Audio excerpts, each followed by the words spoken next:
So this is second chapter of business economics. Demand analysis हम करेंगे इसमें। Demand क्या होती है? सबसे पहले हम डिमांड को ही डिफाइन करते हैं। डिमांड हम किसे कहते हैं? डिमांड होती है किसी भी कमोडिटी की वो क्वांटिटी जो लोग परचेज करना चाहते हैं, मतलब they are willing to buy at a particular price in a given period of time. ठीक है, तो ये प्राइस और टाइम डिमांड को डिफाइन करने के लिए इंपॉर्टेंट है। ठीक है, demand is said to exist when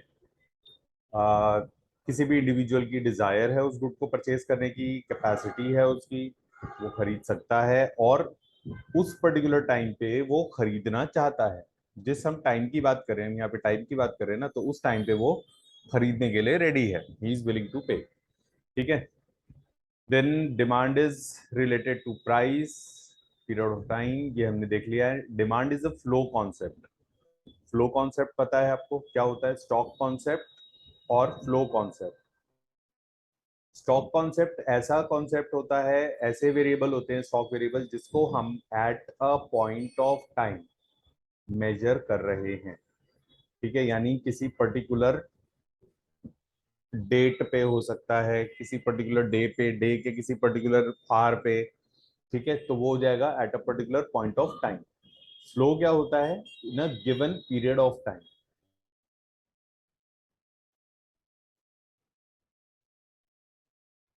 ठीक है, तो डिमांड हमारा क्या है? फ्लो कॉन्सेप्ट है कि इस पर्टिकुलर पीरियड की डिमांड कितनी है। ठीक है, फिर अब डिमांड को हम इंडिविजुअल और मार्केट डिमांड दोनों तरीके से स्टडी करते हैं। इंडिविजुअल में एक इंडिविजुअल कस्टमर की डिमांड, कंज्यूमर की डिमांड। मार्केट में एक मार्केट के अंदर जितने भी कंज्यूमर है उन सबकी डिमांड। ठीक है, हम डिमांड या हम इकोनॉमिक्स के बोल सकते हैं। बेसिक टूल्स जो इकोनॉमिक्स के हैं, शेड्यूल और कर्व। ठीक है, इसके अलावा इक्वेशंस आती हैं। तो शेड्यूल्स और कर्व्स, शेड्यूल होते हैं टैबुलर रिप्रेजेंटेशन। दो वेरिएबल को आप टेबल की फॉर्म में एक्सप्रेस कर रहे हो, दो वेरिएबल के बीच के रिलेशनशिप को। ठीक है, और डिमांड कर्व का मतलब हो जाएगा आप ग्राफिकली उसको रिप्रेजेंट कर रहे हो दो वेरिएबल में, यानी एक्स वेरिएबल वाई वेरिएबल में क्या रिलेशनशिप है उसको आप ग्राफ की मदद से शो कर रहे हो। ठीक है, demand curve is linear. Straight line demand curve तब होगा जब उसका स्लोप, डिमांड कर्व का स्लोप कांस्टेंट रहता है। किसी भी कर्व का स्लोप क्या होता है? स्लोप आप कैसे निकालते हो? Change in y upon change in x.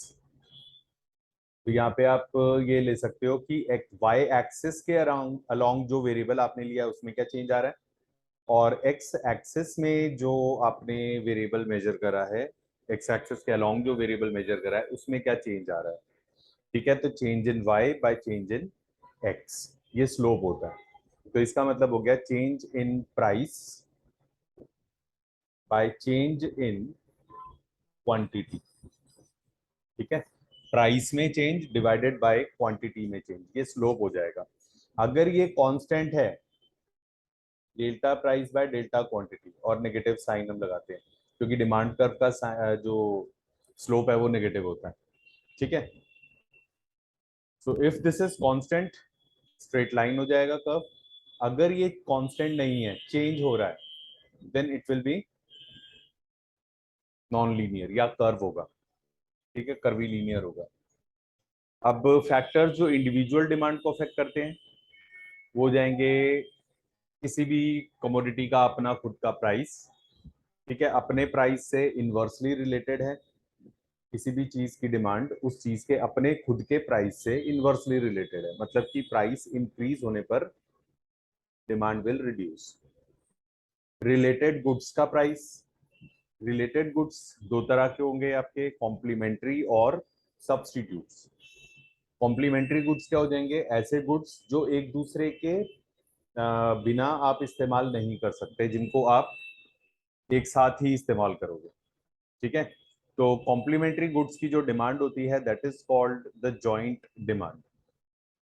ठीक है, अब कॉम्प्लीमेंट्री गुड्स के प्राइस के साथ किसी भी चीज की डिमांड, मान लो कॉम्प्लीमेंट्री गुड्स हम दो लेते हैं, कार और पेट्रोल।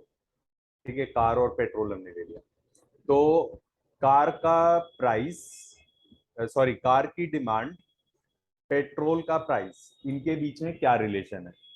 तो अगर पेट्रोल का प्राइस बढ़ता है तो कार्स की डिमांड रिड्यूस हो जाएगी, यानी जो एक गुड का अपने खुद के प्राइस से रिलेशनशिप होता है एक गुड की डिमांड का, वही कॉम्प्लीमेंट्री गुड के प्राइस के साथ होता है, यानी इनवर्स नेगेटिव रिलेशन होता है।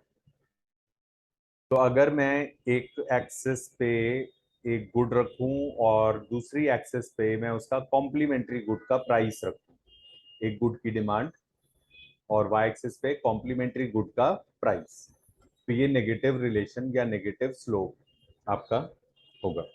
ठीक है, देन सब्स्टिट्यूट्स के केस में क्या होता है? सब्स्टिट्यूट्स वो होते हैं जो एक दूसरे की जगह पर आप कन्वीनियंटली इस्तेमाल कर सकते हो। ठीक है, जैसे पेप्सी एंड कोक, इनको आप आसानी से एक दूसरे की जगह पर इस्तेमाल कर सकते हो। तो किसी भी चीज की डिमांड का उसके सब्स्टिट्यूट के प्राइस के साथ पॉजिटिव रिलेशनशिप होती है। ठीक है, वाई? अगर कोक का प्राइस बढ़ता है तो कोक रिलेटिवली महंगी हो जाएगी, पेप्सी रिलेटिवली सस्ती हो जाएगी, तो देयरफॉर क्या है इनका, पेप्सी की डिमांड बढ़ जाएगी, तो प्राइस कोक का बढ़ा, डिमांड पेप्सी की बढ़ गई, दोनों में पॉजिटिव रिलेशन है। ठीक है, इसलिए ये सब्स्टिट्यूट्स का पॉजिटिव आपस में रिलेशनशिप होता है, मतलब सब्स्टिट्यूट की प्राइस के साथ किसी भी गुड की डिमांड का। ठीक है, income of the consumer, normally consumer की इनकम के साथ पॉजिटिव रिलेशन होता है, यानी डिमांड इंक्रीज होती है एज द इनकम इंक्रीजेस, ये नॉर्मली रिलेशनशिप होती है। With an increase in income demand always increases for normal goods. ठीक है, बट कुछ एक्सेप्शंस हैं, जैसे नेसेसिटी है, नेसेसिटीज की डिमांड क्या होती है, पहले एक लेवल तक तो इंक्रीज होती है, उसके बाद वो फिक्स हो जाती है, क्योंकि नेसेसिटीज हमारी एक लेवल तक होती है। ठीक है, उसके बियॉन्ड वो नेसेसिटी नहीं लग्जरी बन जाती है। जैसे अगर आप शूज की बात करते हो तो 2 पेयर शूज आपके लिए नेसेसिटी है। ठीक है, बट उससे ज्यादा अगर आपको ये चाहिए कि हर दिन का एक अलग शू हो आपके पास, तो वो लग्जरी बन जाएगी, नेसेसिटी नहीं। तो नेसेसिटी की जो डिमांड होती है वो कांस्टेंट रहती है एक पर्टिकुलर लेवल के बाद। दूसरे होते हैं इंफीरियर गुड्स। इंफीरियर गुड्स की डिमांड पहले तो इंक्रीज होती है, जैसे जैसे इनकम इंक्रीज हो रही है तो उसकी डिमांड पहले तो इंक्रीज होती है, लेकिन एक पर्टिकुलर लेवल के बाद आने के बाद, एक पर्टिकुलर लेवल इनकम का आने के बाद क्या होती है, इसकी डिमांड डिक्रीज होती है। इंफीरियर गुड्स क्या होते हैं? लो क्वालिटी के चीप गुड्स। ठीक है, चीप क्वालिटी के गुड्स, तो जैसे लोकल शॉप से कपड़े खरीदता है एक आदमी जब उसकी इनकम लो है। ठीक है, और एक इनकम जो उसकी है एक पर्टिकुलर लेवल पे रीच करने के बाद वो क्या करता है, he started switching to better quality clothes, branded clothes etcetera. तो जो चीपर क्वालिटी के गुड्स हैं उसकी डिमांड उसके लिए रिड्यूस होना शुरू हो जाती है। तो अगर आप इंफीरियर गुड्स का रिलेशनशिप आप बताओगे इनकम के साथ, तो नेगेटिव रिलेशन हम इस वाले जो ऑब्जर्वेशन है, जो इनकम बढ़ने के बाद होता है, मतलब एक पर्टिकुलर लेवल तक इनकम बढ़ गई, उसको हम ज्यादा सिग्निफिकेंस देते हैं, उसको हम ज्यादा इंपॉर्टेंस देंगे। ठीक है, ये हो जाएगा। फिर लग्जरीज, लग्जरीज की डिमांड कभी भी रिड्यूस नहीं होती, वो इंक्रीज होती जाती है। ठीक है, तो वो कोई एक्सेप्शन नहीं है, कोई अलग शेप भी नहीं है उसका। तो नॉर्मल गुड्स की तरह ही होता है, उसकी डिमांड इंक्रीज होती चली जाती है। लग्जरीज की डिमांड क्या होती है? लगातार इंक्रीज होती चली जाती है। ठीक है, एक्सेप्शंस बीइंग नॉर्म नेसेसिटीज और इंफीरियर गुड्स।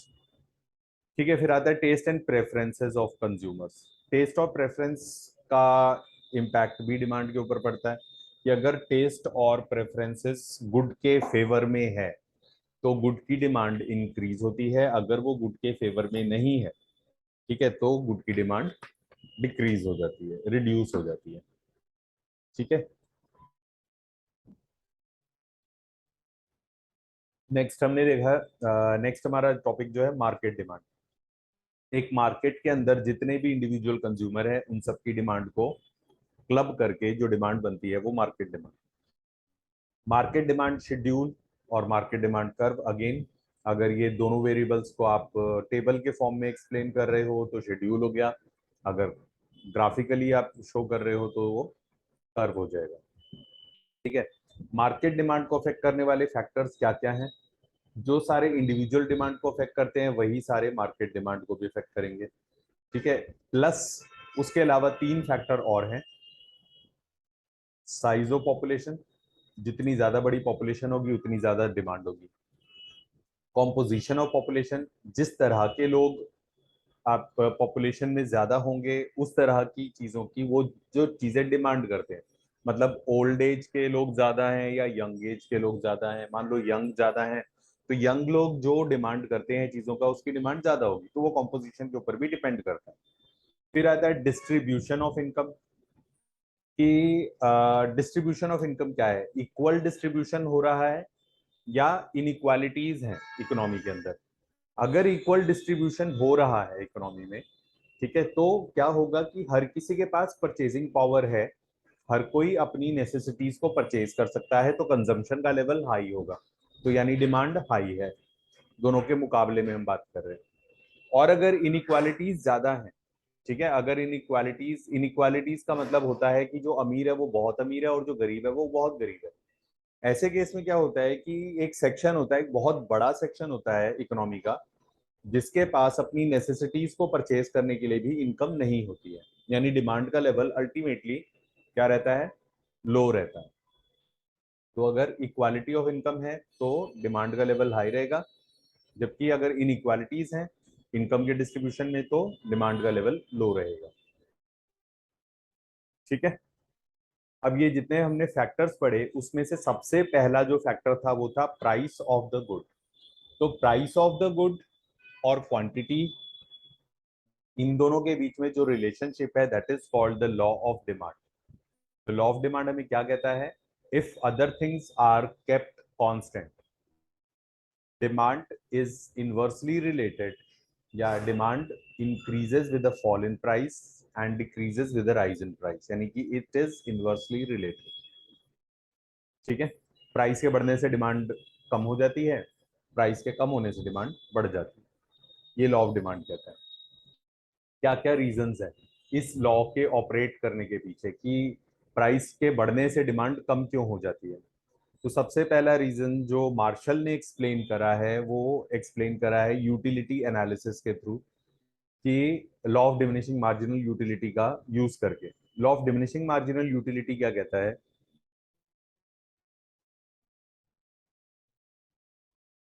अब law of diminishing marginal utility क्या कहता है कि जब किसी चीज का कंजम्पशन बढ़ाया जाता है तो उसकी एक एडिशनल यूनिट से जो सेटिस्फैक्शन मिला है, यानी मार्जिनल यूटिलिटी जो है, दैट गोज ऑन डिक्रीजिंग।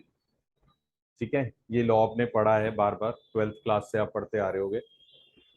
तो जैसे एक गर्मी के दिन पे घर पे पहुंचते हो, पानी का ग्लास, पहले पानी के ग्लास में जो आपको सेटिस्फैक्शन मिलेगी वो आपको सेकंड ग्लास में नहीं मिलेगी, थर्ड ग्लास में और कम हो जाएगी, एंड सो फॉर। ठीक है, तो यहाँ पर मार्शल ने कंपेयर करा मार्जिनल यूटिलिटी को, एक चीज की जो मार्जिनल यूटिलिटी है उसके प्राइस से। प्राइस को मान लेते हैं कांस्टेंट है, यूनिट्स कितनी कंज्यूम कर रहा है वो देख लेते हैं। तो पहली यूनिट से उसको 10 रुपए वो पे कर रहा है प्राइस, मार्जिनल यूटिलिटी उसकी 12 रुपीज है। दूसरी यूनिट पे फिर वही 10 रुपए वो प्राइस पे कर रहा है और मार्जिनल यूटिलिटी भी, क्योंकि आपने कंजम्पशन बढ़ाया तो मार्जिनल यूटिलिटी रिड्यूस होगी। थर्ड यूनिट पे अगेन प्राइस आपने पे करा 10 रुपए, लेकिन मार्जिनल यूटिलिटी हो गई 8 रुपए। तो एक कंज्यूमर जो है वो यहां तक परचेज करेगा क्योंकि प्राइस इज हिज कॉस्ट, जो वो कॉस्ट वो पे कर रहा है, और मार्जिनल यूटिलिटी है उसका बेनिफिट। ठीक है, तो कॉस्ट जब तक बेनिफिट के बराबर होगा तब तक वो उस चीज को परचेज करेगा, उसके बियॉन्ड वो उस चीज को परचेज नहीं करेगा क्योंकि उसके लिए बेनिफिशियल नहीं रहेगा वो ट्रांजैक्शन। ठीक है, तो इसका मतलब थर्ड यूनिट वो कब परचेज करेगा, जब इसका प्राइस गिर के 8 रुपए हो जाए। तो यानी क्या हुआ, 10 रुपए से 8 रुपए प्राइस हुआ, तो पहले 2 यूनिट परचेज करता था, अब वो 3 यूनिट परचेज कर रहा है। तो प्राइस के कम होने से डिमांड इंक्रीज हो गई है। ठीक है, ये आपका लॉ ऑफ डिमांड का एक्सप्लेनेशन हो गया। ठीक है,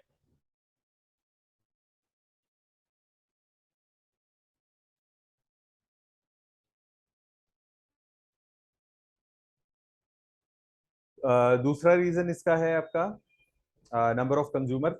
जब किसी चीज का प्राइस कम होता है तो कुछ लोग पहले जो इसको अफोर्ड नहीं कर पाते थे, अब उनकी भी अफोर्डेबिलिटी के अंदर आ गया है, तो इसलिए नंबर ऑफ कंज्यूमर बढ़ जाते हैं। ठीक है, फिर नेक्स्ट है किसी चीज के सेवरल यूजेस जिस चीज के होते हैं, जैसे मिल्क है, उसके कई सारे यूजेस होते हैं। नॉर्मली उसको पीने के लिए भी दिया जाता है, बच्चे, बीमार, ठीक है, या कोई ज्यादा फिजिकल एक्सरसाइज है, जिम वगैरह करते हैं तो। ठीक है, फिर होता है आपका चाय, कॉफी बनाने के लिए होता है, दही जमाने के लिए, खीर बनाने के लिए, एटसेट्रा एटसेट्रा, तरह तरह के इसके यूजेस हैं। तो अगर बहुत महंगा हो जाता है तो हम उसकी क्वांटिटी कम कर देंगे, और बहुत ही नेसेसरी चीजों में, मतलब अगर प्राइस इसका ज्यादा हो जाता है तो हम इसकी क्वांटिटी, डिमांड कम कर देंगे। बहुत ही जो जरूरी चीजें हैं उसके लिए हम इस्तेमाल करेंगे, और अगर प्राइस कम होता है तो हम इसका यूज इंक्रीज कर देंगे, बढ़ा देंगे इसका यूज। ठीक है, नेक्स्ट हमारा आता है सब्स्टिट्यूशन और इनकम इफेक्ट। इनकम इफेक्ट और substitution effect Hicks and Allen के कॉन्सेप्ट्स हैं। ठीक है, इनकम इफेक्ट और सब्स्टिट्यूशन इफेक्ट के लिए हम एग्जांपल लेते हैं। पहले इनकम इफेक्ट क्या होता है, पहले हम इनकम इफेक्ट को स्टडी करते हैं। ठीक है, एक गुड का प्राइस 10 रुपए से मान लो 8 रुपए हो जाता है। क्वांटिटी वो पहले 100 परचेज करता था, हम उसकी कंजम्पशन लेवल हम सेम ही रखते हैं, तो उसका टोटल एक्सपेंडिचर कितना हो गया, 1000 रुपीज था पहले, अब उतना ही वो 800 रुपीज में आ जाता है। इसका मतलब हुआ अब उसको पहले से 200 रुपए की सेविंग हो जाती है, वो सेव कर लेता है 200 रुपए। ठीक है, नाउ मॉनेटरी इनकम या मनी इनकम और रियल इनकम, ये दो कॉन्सेप्ट है। मॉनेटरी इनकम जो हमें मनी मिलता है, इनकम के फॉर्म में जो मनी मिल रही है, दैट इज मॉनेटरी इनकम या money income. Real income is the quantity of goods that you can purchase with the given money income। उस मनी इनकम के साथ आप कितनी गुड्स की क्वांटिटी आप परचेज कर सकते हो, ये आपकी रियल इनकम होती है। ठीक है, तो यहाँ पर क्या हुआ, आपकी मनी इनकम सेम है। अगर पहले अगर उसको मतलब 50,000 रुपए मिल रहे थे, तो मनी इनकम अभी भी उसकी सेम है, मनी इनकम पे कोई इफेक्ट नहीं पड़ा। ठीक है, वो सेम रही। बट उसकी रियल इनकम, रियल इनकम मैंने क्या बताया कि कितनी क्वांटिटी ऑफ गुड्स वो परचेज कर सकता है, वो क्वांटिटी ऑफ गुड्स उसका इंक्रीज हो गया है। ठीक है, सो देयरफॉर यहाँ पे क्या हुआ, रियल इनकम इंक्रीज हो गई है। तो इस रियल इनकम के इंक्रीज होने से वो पहले से ज्यादा क्वांटिटी अब इस गुड की परचेज कर सकता है। ठीक है, so this this is called income effect. ठीक है, इनकम इफेक्ट के बाद आता है आपका सब्स्टिट्यूशन इफेक्ट। सब्स्टिट्यूशन इफेक्ट में क्या होता है कि जब किसी मान लेते हैं हम पेप्सी और कोक की ही बात करते हैं, तो पेप्सी 20 रुपए, कोक भी अभी 20 रुपए की है। पेप्सी के प्राइस जो है वो गिर के 18 रुपीज हो जाते हैं, कोक सेम वही है। तो अब यहाँ पे कोक, कोक क्या है, रिलेटिवली महंगा है अभी पेप्सी के मुकाबले।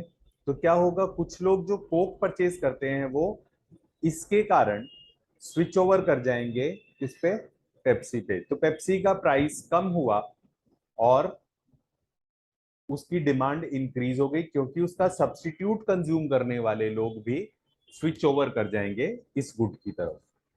ठीक है, ये हो जाएगा आपका सब्स्टिट्यूशन इफेक्ट। तो इनकम इफेक्ट और सब्स्टिट्यूशन इफेक्ट ये होते हैं।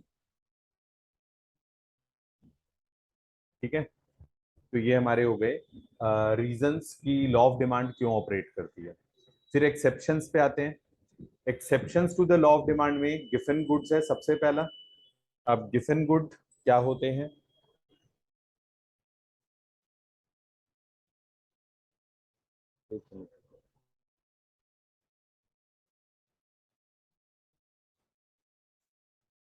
गिफन गुड क्या है? एक्सेप्शन। एक्सेप्शन का मतलब है कि लॉ ऑफ डिमांड ऑपरेट नहीं होती गिफन गुड्स के ऊपर, यानी लॉ ऑफ डिमांड को वायलेट करते हैं। अब गिफन गुड है क्या?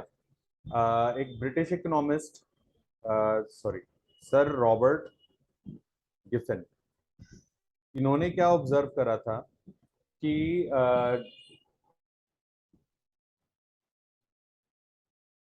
18th सेंचुरी, मतलब आपका ना, इसमें ग्रेट डिप्रेशन का कुछ, या तो फर्स्ट वर्ल्ड वॉर के बाद की बात है या सेकेंड वर्ल्ड वॉर के बाद की बात है। तो ग्रेट डिप्रेशन चल रहा था, इसका मतलब इंडस्ट्रियल एक्टिविटी सारी खत्म थी, डाउन थी बिल्कुल। Labour was unemployed. ठीक है, लेबर अनएम्प्लॉयड था। तो ये इसने लेबर को ऑब्जर्व करा कि जो लेबर अनएम्प्लॉयड था, अब इनकम का सोर्स था नहीं, तो फूड तो चाहिए ही चाहिए। उस फूड के लिए वो क्या कर रहे थे? या तो पुरानी सेविंग्स का इस्तेमाल कर रहे थे, या फिर देवर बोरोइंग। ठीक है, तो इसका मतलब इनका जो फूड बजट था that was limited. Food budget was limited. ठीक है, ये लिमिटेड फूड बजट में मान लेते हैं वो फूड बजट इनका था 10 पाउंड्स का। पूरे दिन का जो खाने का खर्चा था इनका 10 पाउंड्स का खाने का खर्चा था। ठीक है। अब इनका जो मील था उसमें दो कंपोनेंट थे, मीट और ब्रेड। ठीक है। अब मान लो इसमें से वो 3 पाउंड मीट ब्रेड पे खर्च करते थे और 7 पाउंड मीट पे खर्च करते थे, तो रिलेटिवली चीपर कंस्टिट्यूएंट इनके फूड का है, तो इसको हम यहाँ पर इंफीरियर गुड बोल रहे हैं फॉर दिस रीजन। ठीक है, तो ये special class of inferior good है, यही हमारा यहाँ पे गिफन गुड भी है। ठीक है, तो हुआ क्या अब कि इस ब्रेड के प्राइस डिक्रीज हो गए, सॉरी इंक्रीज हो गए। ब्रेड का प्राइस इंक्रीज हो गया। ठीक है, ब्रेड का प्राइस इंक्रीज हुआ, तो उसके कारण अब जो ब्रेड 3 रुपए की आ रही थी, अब उतनी ही ब्रेड अब 4 पाउंड की आ रही है। ठीक है, यानी अब मीट के ऊपर सिर्फ 6 पाउंड का खर्चा हो रहा है, लेकिन अब क्या हुआ है? पेट पूरा नहीं भर रहा, क्योंकि ब्रेड उतनी ही आ रही है, मीट की क्वांटिटी रिड्यूस हो गई। अब ब्रेड को रिड्यूस करके मीट उतना कंपनसेट नहीं कर पाते ये, ऑब्वियसली, क्योंकि वो महंगा कंपोनेंट है। तो इन्होंने क्या करा कि मीट की ही क्वांटिटी को थोड़ा सा और रिड्यूस करा, और ब्रेड की क्वांटिटी थोड़ी और इंक्रीज कर दी। यानी जिसका प्राइस बढ़ा उसी की डिमांड बढ़ गई। किस वजह से? कि कम से कम उनका पेट भर जाए पूरा।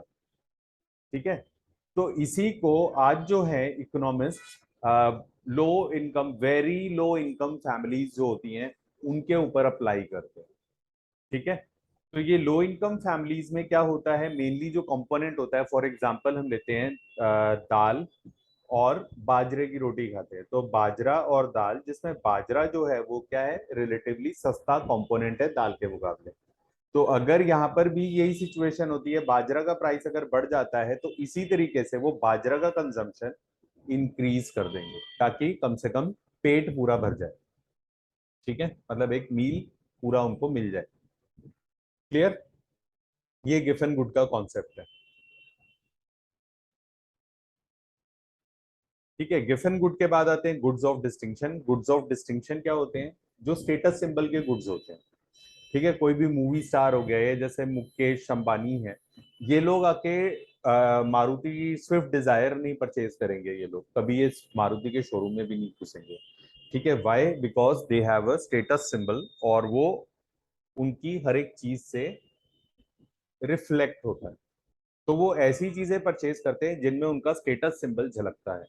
ठीक है, तो अगर वो कार ले रहा है, महंगी वाली कार ले रहा है, मतलब एक बहुत ही एक्सक्लूसिव ब्रांड है, ऐसी कार वो ले रहा है, जैगुआर हो गया या उस तरह की ये कारें ले रहे हैं।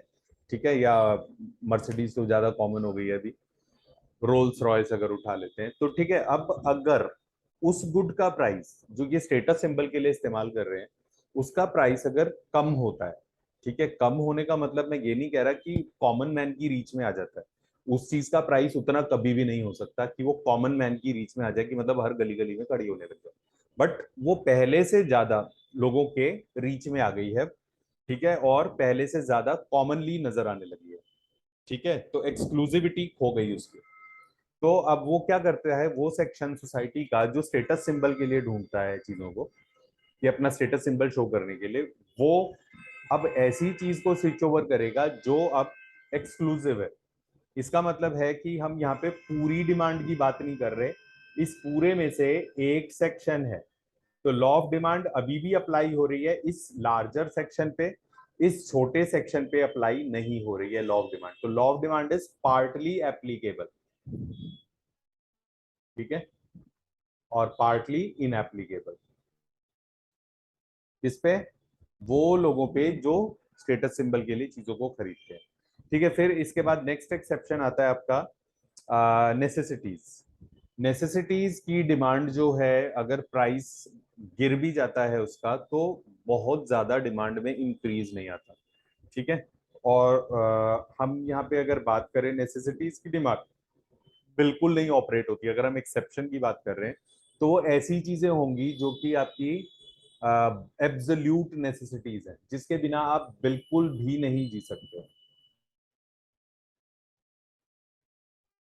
ठीक है, यानी उसका प्राइस बढ़ जाए तो भी आप उसको परचेज करोगे ही उतनी ही क्वांटिटी में। ठीक है, जैसे कि हो जाता है आपका लाइफ सेविंग ड्रग्स होती हैं, मेडिसिन जो होती हैं, ठीक है, जिसके बिना पेशेंट जी ही नहीं सकता। ठीक है, वो सारी चीजें ऐसी हो जाएंगी।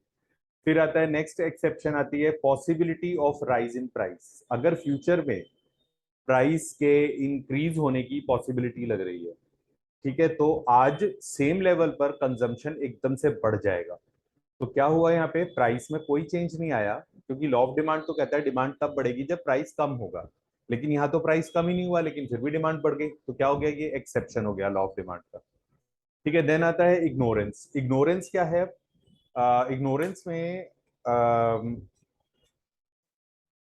हम जो है, जो चीपर गुड्स हैं उसको इंफीरियर, और जो महंगे गुड्स हैं उनको गुड क्वालिटी प्रोडक्ट मान के चलते हैं। ये हमारी एक परसेप्शन होती है। ठीक है, इस परसेप्शन के कारण हम महंगी चीजों को ज्यादा इंपॉर्टेंस देते हैं। ठीक है, जैसे अगर दो प्रोडक्ट आपके सामने रख देता है दुकानदार, आप सपोज पेन लेने जाते हो या कोई भी ऐसी चीज लेने जाते हो, उसमें दुकानदार ये दो चीजें पकड़ा देता है। ठीक है, कि ये इतने का है, ये 10 रुपए महंगा है, ये सस्ता है।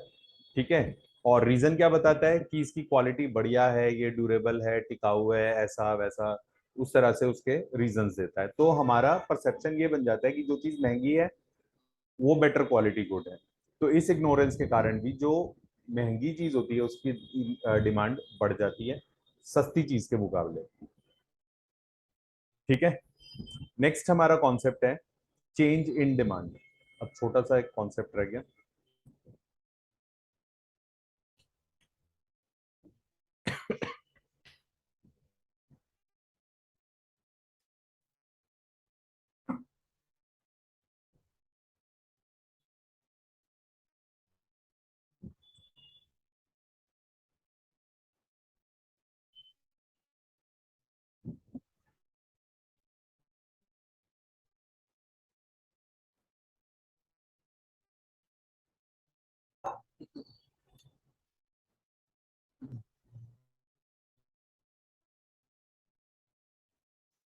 Change in demand.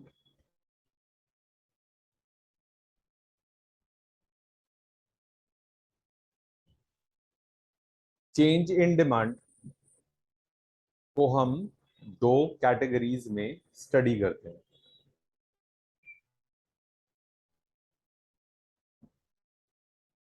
ठीक है, पहली कैटेगरी आती है the change due to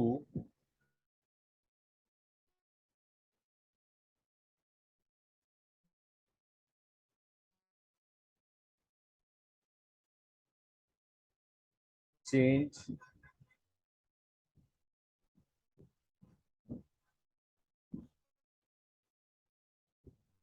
change that occurs due to change in price of the good.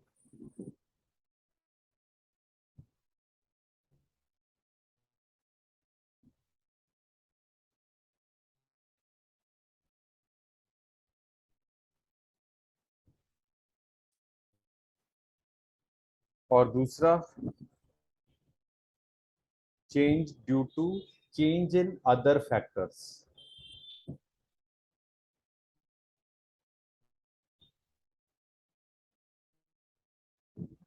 ठीक है, दूसरे फैक्टर्स में जो चेंज आता है उसके कारण दूसरे फैक्टर हो जाएंगे income of the consumer, price of related goods.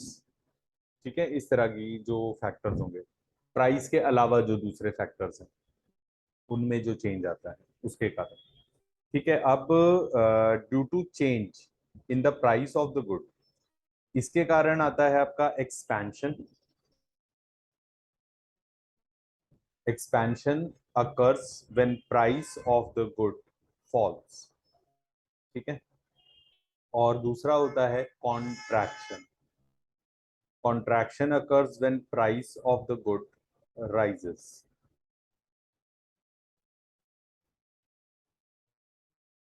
ठीक है,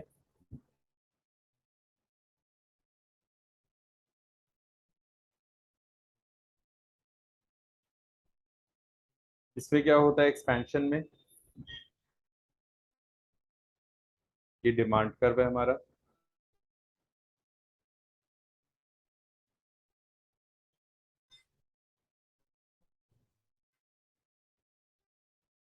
प्राइस वाई एक्सिस पे, क्वांटिटी एक्स एक्सिस पे, प्राइस गिर के P2 हो गया। ठीक है, और क्वांटिटी Q2 हो जाएगी। ठीक है, यहाँ पर क्या हुआ,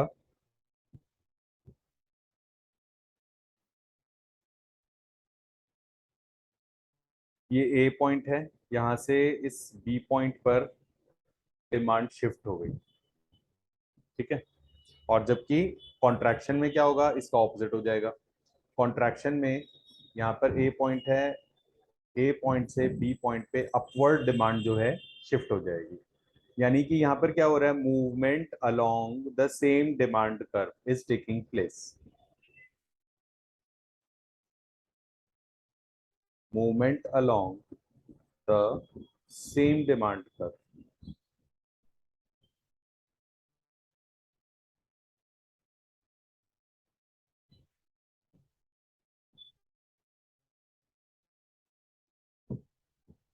ठीक है, अब अदर फैक्टर्स के कारण जो चेंज आता है उसको देखते हैं। अदर फैक्टर्स में जो चेंज आएगा, इसको हम, जैसे अदर फैक्टर्स हो गए आपके, एक हो गया increase in price of substitutes. ठीक है, decrease in price of complementary goods, increase in income of consumer. ठीक है, और last favourable changes in taste and preferences. ठीक है, इन सब फैक्टर्स के कारण जो चेंज आता है, इन सब चेंजेस के कारण जो चेंज आएगा, that is called what, increase in demand. क्योंकि इन सब केसेस से क्या हो रहा है, डिमांड इंक्रीज हो रही है, बट एक्सपेंशन में भी इंक्रीज हो रही थी डिमांड, डिमांड यहाँ पर भी इंक्रीज हो रही है। फर्क क्या है कि एक्सपेंशन तब कहलाएगा जब प्राइस के कारण, अपने खुद के प्राइस में कमी आने के कारण वो बढ़ रही है डिमांड। ठीक है, और बाकी इन फैक्टर्स के कारण बढ़ रही है, तो दिस इज, अगर ये सारे फैक्टर्स हैं आपके, तो इस केस में it is called simple increase in demand. और इंक्रीज इन डिमांड में क्या हो रहा है, क्योंकि प्राइस इज कांस्टेंट। ठीक है, प्राइस अपनी जगह पर कांस्टेंट है, प्राइस में कोई चेंज नहीं आ रहा।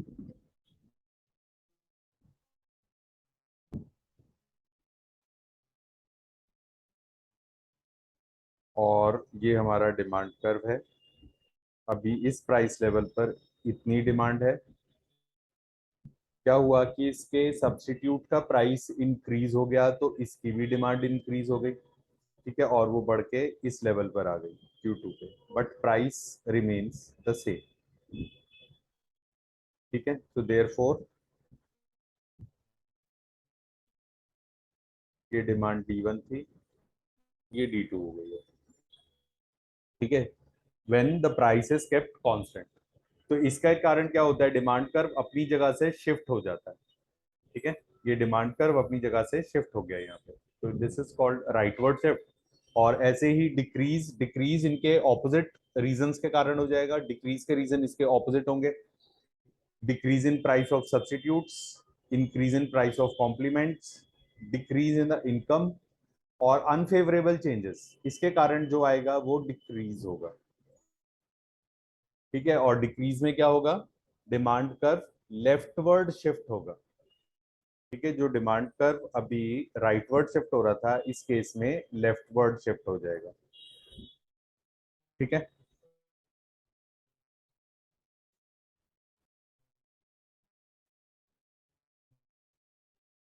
ये